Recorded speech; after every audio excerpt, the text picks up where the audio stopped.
Okay, everybody, in the interest of time, it's 1 o'clock. Brittany, did you get anybody who said they weren't going to be able to come?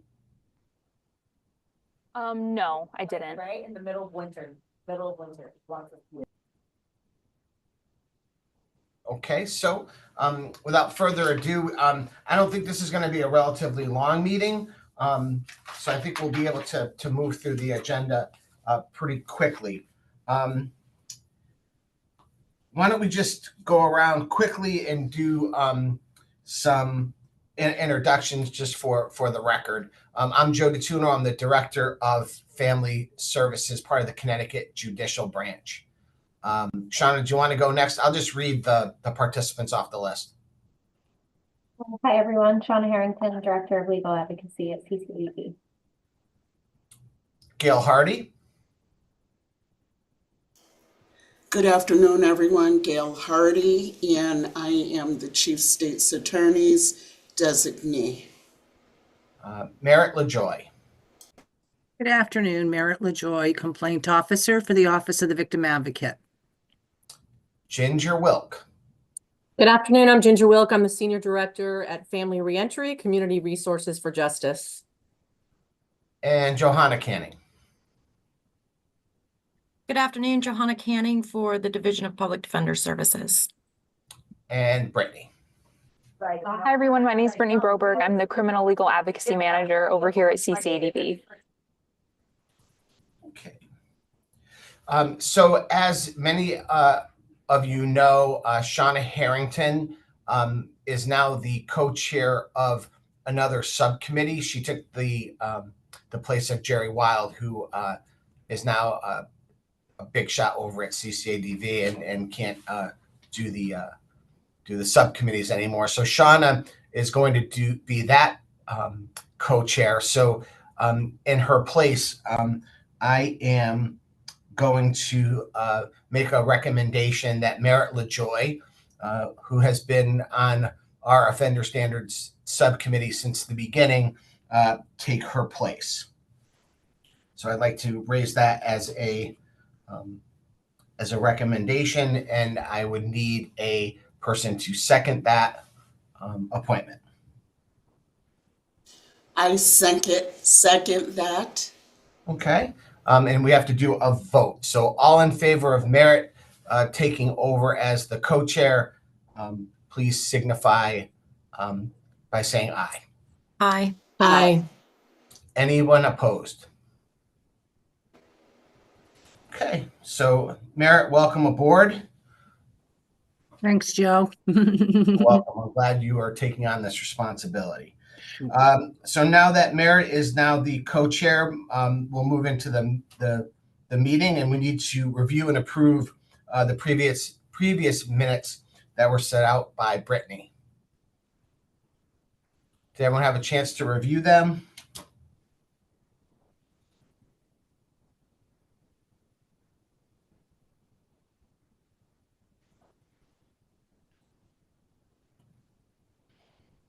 Take a few minutes to look them over.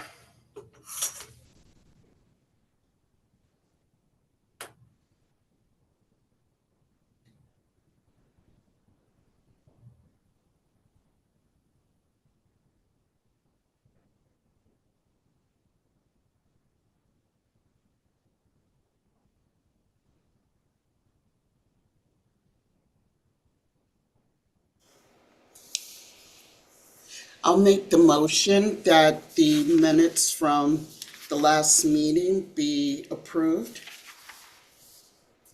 All in favor, aye. Aye. Any opposed? No opposed, but I'm abstaining. I was not at the meeting. And Go ahead. I have to abstain as well, Joe. I was not at the meeting. Any changes? Okay. So I think the first and only order of business we have is to really go through the two recommendations that this subcommittee made to the larger council for potential action. So just in terms of a review, we had two. One was relative to basically a procedure for a defendant to find a way to get their treatment as part of their disposition to a family violence matter approved through the standards process. We had a meeting with the chief state's attorney. Gail and myself met with Pat Griffin, and the idea was that this was going to be something in the purview of the prosecutor's office and the office of the chief state's attorney. They are going to be the place where this process is going to be determined, what it is going to be, and it's going to be housed in their policy and procedure rather than it being a judicial branch function or responsibility. I fully agree that this is really going to be basically an agreement between the prosecutor and the defendant, and whatever process and procedure that the Office of the Chief State's Attorney would like to develop and to keep and store that information probably makes the most sense. In our original recommendations, we talked about a judicial form, and then we modified it by at the last meeting that we had a full committee to really talk about a process, and we left it open-ended. But I do think that makes a world of sense to have the Office of the Chief State's Attorney be responsible for that. Recently, Merritt and I put our collective heads together to try to begin shaping that process as guidance to the Office of the Chief State's Attorney, knowing that Merritt and I have the longstanding background of the standards and how we would call that out so it would be a usable document for the Chief State's Attorney to take a look at as a potential pathway to a formal process. Merritt and I did some really handy work. We came up with basically a cover sheet for the defendant to and the provider to have at the outset. And then really what we did was we called out what we thought were at least three of the major tenets of the standards, and we put that into a package so that it's very clear from not only the defendant, but also from whatever treatment provider that they select. There's no ambiguity about what the expectation is. It isn't prescriptive to the length of what exactly is happening in that treatment, but the framework and the foundation of what that treatment should be clearly is spelled out. And I don't think, in my mind, and I hope Merritt agrees, that there's going to be no confusion if a professional reads that document, what their responsibilities are under the standards and what level of intervention or treatment they need to enact with that defendant. There just really is no confusion that can come out of that if they read that document and sign it in full. So that's where we are with that. And Gail, I'll kind of turn it over to you since you're the person responsible for that. Is that an accurate kind of assessment of where we're at with number one?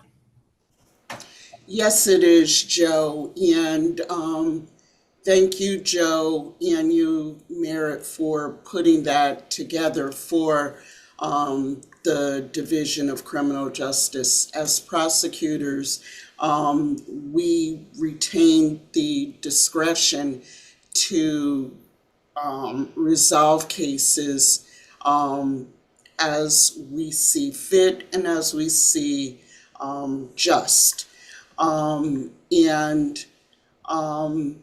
When Joe proposed that, judicial would put together a form, that's when the Chief State's Attorney said, maybe favorable disposition is based on something other than completion of an offender program. Maybe it's a case for which there's insufficient evidence to prosecute. Maybe it's a case where the victim of the case or the complainant is no longer cooperating, and therefore it would be a case that we wouldn't be able to go to trial on and receive a guilty verdict, or so that may be the reason for the defendant receiving a favorable disposition, and not merely because the person completed an offender program. So when Joe was presenting us with this form and what it would look like, because family relations has been the agency that is far more familiar with the programs that are out there and available to defendants than we are. So it was something that we at the Division of Criminal Justice felt it was necessary to bring Joe in and discuss what this form would look like, and where should this form be housed, and who should be the agency who determines whether or not a favorable outcome is received by a defendant. So that's really how we got here. The recommendations that Merritt and Joe made are with our policy director, and Katie Bear is in the process of putting something together that I'm sure this committee will hear about before it actually comes to fruition. We also had a concern about the limited number of programs that were available to defendants, and I know that that's been an ongoing concern. There are maybe places out east or wherever where there aren't many providers of programs, which again led to, I think it resulted in, defendants presenting family relations or presenting the court with some sort of completion of or verification of completion of a program that didn't necessarily take the offender's standards into account. So it's our hope that with the recommendations that were made by Joe and by Merritt, it's something that we can incorporate into a form here at the Division of Criminal Justice, which will assist the prosecutor who's in court with the ability to make the determination as to whether or not, if the completion of a program is the basis for favorable action, that that program is something that has been approved by Family Relations, by CCADV, and by this committee. And I see that Merritt has included it in the chat. I think I just emailed it to everybody. Oh, okay. Yeah, I found a typo in it. So I'm just providing it again to anybody. Okay. And I just wanted to clarify for everybody, these are cases that are not appropriate for family, so they're on a prosecution track, but not necessarily going to gain a conviction. So it's that population of in between that we're talking about.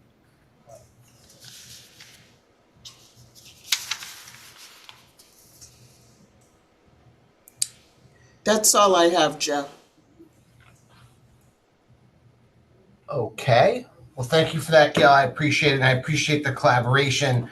Again, anything we can do to help move this forward to conclusion, we'll certainly be at the table helping in any way that we can. The second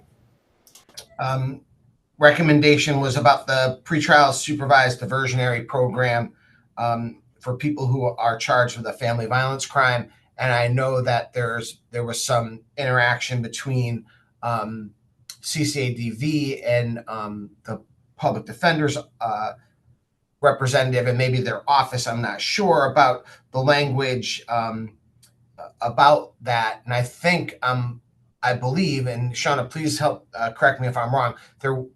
Is there legislation this session being contemplated? Yeah, Liza had sent over an updated version of the statute to Senator Flexer, and that's the last that I know about it. Okay. And my understanding is that whatever issues or concerns the public defender had, it was addressed in that language. Correct. Okay. So again, that will go. So that's farther ahead than probably other recommendations. So that's certainly moving forward. Just wondering if we're able to get a copy of that or just to take a look at it. The proposed legislation. I haven't seen it. I get a spreadsheet of some of the bills. I haven't seen it. I'm not even sure it's raised yet. Okay. I don't think so. And I think today was the deadline, so it's probably going to show up sometime later in another bill they have waiting. It's usually in the court ops bill. It's kind of the catch-all for all this stuff, All right. Thank you. I'm sure that Liza wouldn't have a problem, Shauna, sharing it, right? Once it's crafted. No, I'm sure not, and I don't know if maybe that's part of the agenda for the larger council meeting too. So whatever that language is, we'll be able to review it in this subcommittee too. I would imagine once that is made public. The other things that are kind of going on with our subcommittee, there's just a few things. The first is that today I met with Judge Gold, and we are moving quickly toward finalization of the victim address confidentiality issue that we had. Is that in this committee? Is that this committee or the other? Oh, I'm sorry. Is GPS in this committee? No, GPS isn't either, right? Arrest warrant committee. I'm on so many. So yeah, I think then there really isn't much on the in terms of what other business we have. The only thing that we really need to always concentrate on is trying to find out how we can ensure quality for the agencies that are already on the list. And that's always been a difficulty because it's a resource issue. And as you know, there's no entity that is responsible for that. We always have the overarching kind of guidance for this. The last time that happened was a couple of years ago when I had a person up at our central office, and her goal in her work wasn't necessarily quality assurance, but rather to make sure that the people are still actively doing the treatment or are still actively doing the interventions. We sent them a survey. It was just basic survey. But the thing I think that would probably move our our business ahead is really quality assurance, either by way of the list or by way of the new form that's going to go out. At some point, we need to at least think about how we're going to monitor, and I'm using that word very loosely, but monitor what is happening in those agencies in the community, and whether our statute even allows us to have part in that. But I still think, as a best practice, we should be able to come up with something that allows us, even if it's feedback from the consumer, right? I mean, one of the things that we don't do is say to the state's attorneys or family services or whatever, what do you think of, have you ever heard of, Joe DeTuno's counseling service? Just try to find a way of kind of figuring that out. Now, I know some of the people have to be licensed, so maybe that's another way to go about it. But I think that even if we just take a very philosophical view of it and not necessarily an implementation view, at some point we have to go down the road of saying, if these individuals are on the list, or if we're actually taking their intervention or service as something that will lead to a disposition of the case, don't we owe it somehow to make sure that they're doing a quality job? And that is just a huge rabbit hole. You can go down that rabbit hole because there's a lot of different ways to look at that. So I don't even know where to begin, but I think that would probably be the next big area that at least we would provide guidance for, even if we don't get to the idea of, all right, let's as a subcommittee, we're doing that, right? I think there's a difference between building the structure and saying, these are the things that we would want to see, right? And maybe it's a survey to the consumers, right? How is the intervention? What did you get out of it? Just those types of things. I just don't think we have the resources to have 4 or 5 people within my organization go out and do like a file review. Do you know what I mean? Like my wife works for the Department of Social Services, and they have a fatherhood program. And every certain number of years, they go out as a team, and they do basically a site visit, a file review, conversation with the leadership. It isn't a full-blown kind of quality assurance. It's just it's faces on the ground. We meet with their administration. We review some of the files. We talk to some of the people that have gone through the program. So there's different things that are encompass that. And that might be a really cool thing to take that structure and do it for this program, because it isn't really as intrusive as it sounds. We basically have them volunteer for us to go in, right? We can't mandate it, right? But we could say you're on the list of approved providers. As such, here's the kind of the structure of what we're doing in terms of a site visit. We'd like to see, hey, what's going on in the place? Is it clean? Is it handicap accessible or ADA accessible? All those things. Ginger's probably cringing because that's a lot of the things I used to do when I oversaw the program. I was going to say, back in your humble days, Joe, you got yeah, but that drive us all crazy. But that's different, right? We're a contract, right? We have a contract, and there's a financial issue, so we need to it's a different set of circumstances than looking at someone that's on an approved list. And really, we're asking to be invited in to talk to the people who are responsible, review some files, talk to some people if they still have contact, talk to some people who have gone through the program.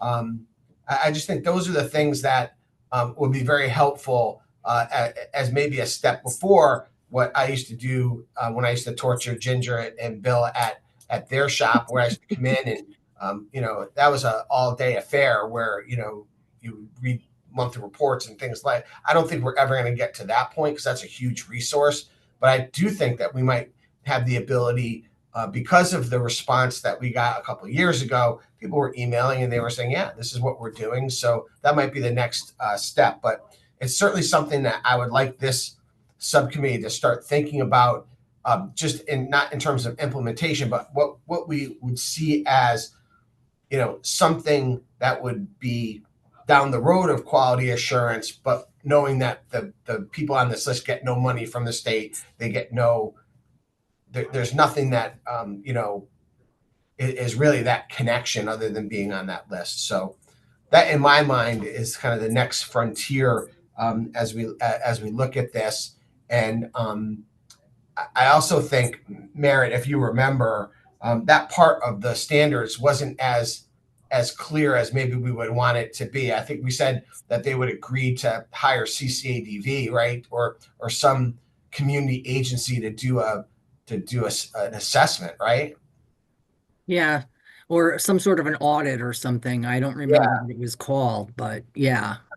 And I don't think anyone's done that, which, so The other thing, maybe Joe, I wanted to ask is, are they, I think the answer to this question is no, but are they required to attend clinical supervision? Because that's definitely a way to try to, at least not so much maybe from all the nitty gritty of the way they run their offices, but making sure that they're guided towards, the curriculum and the integrity of the programs, even though it's not group work, it's individual work. Yeah, I mean, I think that we struggle with that because that is a financial commitment that someone would have to make. And if I'm remembering, and I'm getting old, Merritt, John Went basically said we all have supervision. And even though he was like, anyone that has a license or anyone that does this work, it's best practice to have somebody, whether they're on site or they're somebody that from another agency, work with them to kind of deal with the transference and all that stuff that happens in the group, and deal with hard cases and issues that you might feel that there's some risk to potentially themselves or somebody else. Just have that conversation with another therapist. I think, Merritt, that's why we didn't really go down that road to be prescriptive on it. Mm-hmm. That's right. I think it's just a little bit different because it's not your typical, therapy type clinical supervision. It's really about keeping that balance between accountability and, the clinical piece in the work that's being done. And, there's a lot of ways where, it can go south in the wrong direction as far as, not really nailing, some of the issues that need to be attended to in keeping the victim safe and the reporting. And, I think it just reels everybody in. It's a different form of clinical supervision. And I know it's like, we can dream this up because we might not have the funding for it, but I think that would be a surefire way of kind of being able to get some sort of a gauge as to that's the best way you find out what's happening in the actual group room or individual session, is by hearing people talk about their clients and it all flushes to the surface, Yeah, I don't disagree with you, but I also think we were very mindful of kind of, if the more that you add to this, we were kind of concerned just that where we went to, that whether people would sign up for it. And again, I think the biggest thing that we were challenged with was the lack of oversight, right? So I would never know, right? I could say do all this stuff, but it's really as the provider in the agency, as you sign up, you're signing up for best practice, and it's kind of different than something that when we have a contract between organizations and somebody is making sure that you do it, and it's not just really your word versus somebody monitoring you going to clinical supervision, hiring that supervisor, even if it's at your own staff, even if it's your own agency, someone's going to make sure that you do it.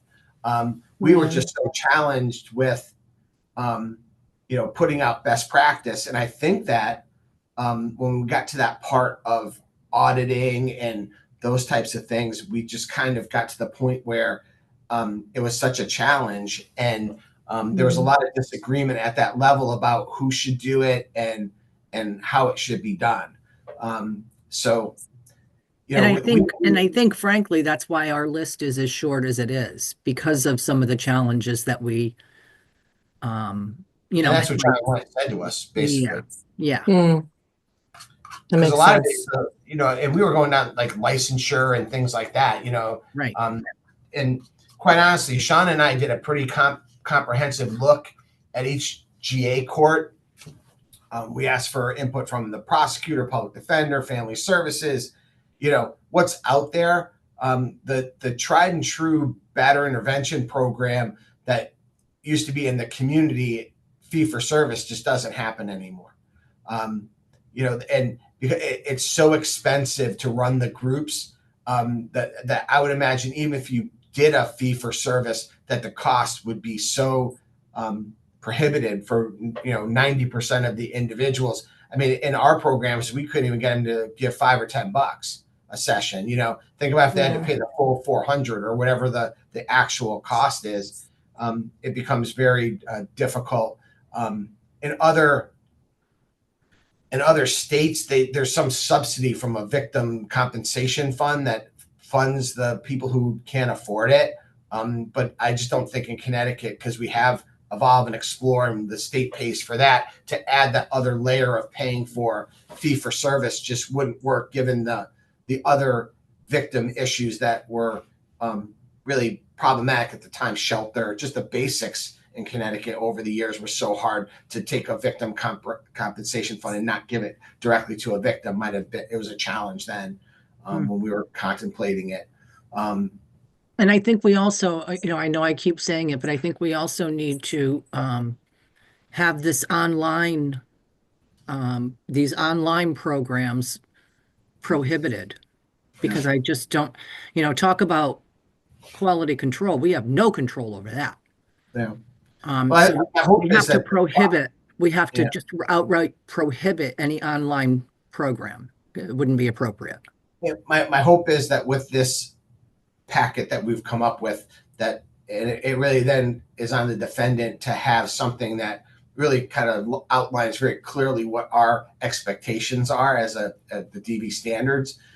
Once that happens, I'm hoping that a lot of that stuff isn't going to continue, but there's going to be pockets where that is. I just we have to get more into the cases on that, I would imagine. So that is kind of what I'm hoping to be our next kind of area of study as we move past this legislative session, and really when they start looking at what are we doing next. The other thing, and Shauna might need to help me in, because again, we did talk about something about FEP is in our purview. Is that right? Who gets in, or I can't remember what it is, Shauna. Can you refresh my memory? Yeah, the eligibility criteria for FEP. Yeah. Is that just in general? Yeah. Did we tackle that, or did we ignore that until? No, that, and also looking at programming for incarcerated individuals was something else that we had opened up our charge. I don't even think we have anyone from DOC on our. On the larger council, there is someone, but not in this subcommittee. Who's maybe we invite somebody from program services at DOC to come and talk to us about what their program looks like. And do they have right? I don't even know if they have them. Yeah, that was part of. I think they're having something, because inmates are saying they're taking programming. So I'm assuming there's they have it. Yeah, they have it. It doesn't count in the community, but they have a DV programming pretty similar than the Explore, from what I'm aware of. But Families in Crisis used to run a program in the jail. We're talking 20 years ago. Oh, Families in Crisis, really? Okay, I think this is run by the correctional counselors at this. Yeah, no, they took that over, but I remember very vividly because I remember early on going to some meetings on that, and Families in Crisis did go into Hartford. When Hartford have a jail? Hartford had a jail, I think. I'm talking 20 years ago. But I think they just took the curriculum and probably modified it. Merritt, I have a contact at DOC. Do you, Gail? Yeah, I'm sure there are plenty. No, I I'll reach out. Hey, Joe, I have my hands raised. I was ignoring you, Gail. I know. I'm sorry. Go But ahead. in one of the previous minutes, you indicated that you were receiving more applications for offender programs. Is that still the case? I think Shauna and I received one in that and we didn't we send it around, Shauna? We had like 3 or 4 over the summer and not any since. But we sent them around for approval. Yeah, So it says no more quarrels and Oh, yeah. enter clinical services. Has it been determined that they qualify or? I believe so, right, Shauna? yeah, yes, So are are there- they now probably- on a list? yes, Okay, on our website. okay. But Okay, I think, Gail, we promised to give that to you. Remember, we were talking about you putting it up on your website. right, Did we ever do that? Maybe we'll close that loop. okay. If you Because could, the challenge, I'm not sure if you link to Shauna's email or the website for CCADV, when there's updates, does it automatically update? I'm awful with technology, so. Liza has to upload it every time there's an update. But once you update it, if they have the link, if the prosecutor has a link on their home screen, and they click on it, is it automatically updated, or do they have to now? I think I have to send you a new link each time. All right. Well, we have to figure that out, but that makes sense, Gail. It makes sense for them to have whatever we have as the most up to date. okay. Yeah, because, at one point when I was looking for the offender standards, I think you, Joe, had to walk me through where to find it on Judicial's website. And I think it was in frequently asked Yeah, that's a question. questions. And then I looked for it on CCADV's website and couldn't find it at all. So Yeah, and if you guys could help us, yeah, I mean the challenge was that we had to get this up and running really quickly, and there's only so many places that you could change these big webs. Our website, is huge. But I know that Karen at the time, Jarmock, said they'll take control over putting it on their website and have everybody understand that's where to find it and be responsible for the updates. Because I know the judicial branch was leery to say, it's hard for them to keep up to date with that, right? It has to go from me to someone else, and so I know that we had agreed that it would be at CCADVs so that it'd be, and everybody know that, so that they can go on and get the most up to date list when they need it. But that was well before you, Gail. thank you. So I think what is probably going to make a lot of sense is for Merritt and I to look at what the other responsibilities are of the committee for FEP and other things, and then start making a priority list of what we're going to tackle next, and but also continuing with the offender standards. I think that once Gail gets that process up and running, the thing that we're going to need to look at is one, is it working? And Gail will certainly let us know. But then at some point, the next question out of somebody's mouth is going to be, this is great, but how do we know that the intervention is meeting what they say it's going to be? And that is going to be our challenge. Any other ideas? Any other things that you might want to look at besides what we just talked about?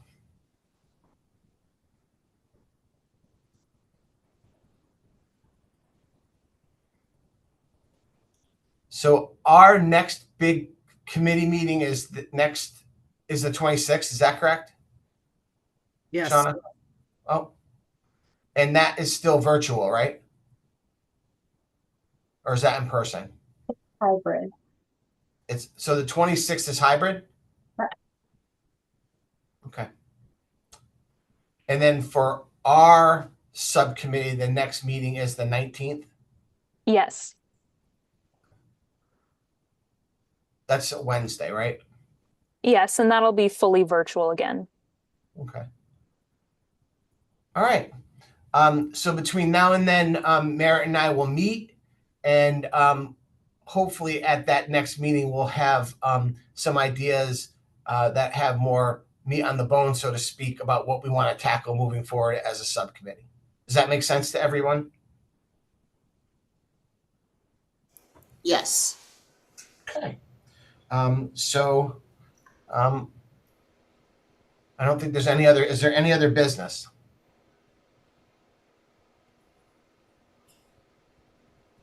Okay, hearing none, I'm moving to adjourn the meeting.